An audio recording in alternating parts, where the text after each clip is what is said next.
Welcome back to Shweta's pickles అండి. ఈరోజు ఇవన్నీ మనకు వచ్చిన ఆర్డర్స్. మన ప్యాకింగ్ వచ్చేసి 3 లేయర్ ప్యాకింగ్ ఉంటుందండి. అస్సలు లీకేజ్ అంటూ ఉండదు. పచ్చళ్ళు సూపర్గా ఉంటాయి.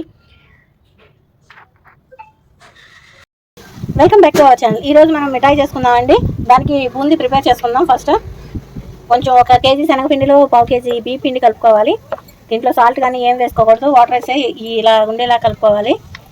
నేను వచ్చేసి బూందీ బెజ్జాల గిన్నెలు ఉంటాయి కదండి, వడకట్టుకునే గిన్నెలు, వాటితో దోస్తున్నాను. ఒక వైపు నుంచి బూందీ వేగుతుంది, ఇదేమో వేగింది. ప్రిపేర్ చేసుకుందాం. కేజీ శనగపిండికి కేజీ బెల్లం తీసుకోవాలి. ఇలా నలకొట్టుకుందాం బెల్లాన్ని పాకానికి. కేజీ శనగపిండికి కేజీ బెల్లం తీసుకోవాలండి. ఇలా నలకొట్టుకుందాం, పాకం పట్టుకుందాం నలకొట్టుకొని. బూందీ ప్రిపేర్ అయిపోయింది కదండి. అంత గట్టిగా కాదు, అంత మెత్తగా కాదు, కొంచెం వేగేలా. స్టవ్ మీద పాకం పెట్టుకుందాం.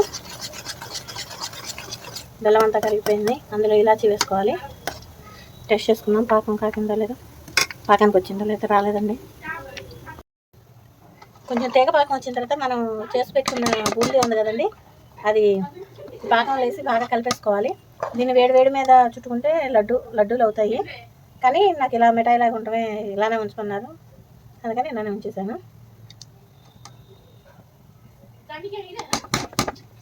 వేడిగా ఉందండి సరే. మిఠాయి మనకెంతో నూరు నుంచి మిఠాయి రెడీ అయిపోయిందండి. ఒకసారి తిని చూద్దాం ఎలా ఉందో. అంటే నేను ఇలా పొడి ఆడుతూనే ఉండాలని చెప్పేసి ఇలా ఉంచేసాను. కలగలలాగా సూపర్ ఉంది. మా వంటలు కనుక మీకు నచ్చినట్టయితే లైక్ చేయండి, షేర్ చేయండి, సబ్స్క్రైబ్ చేయండి. Thanks for watching. Thank you friends.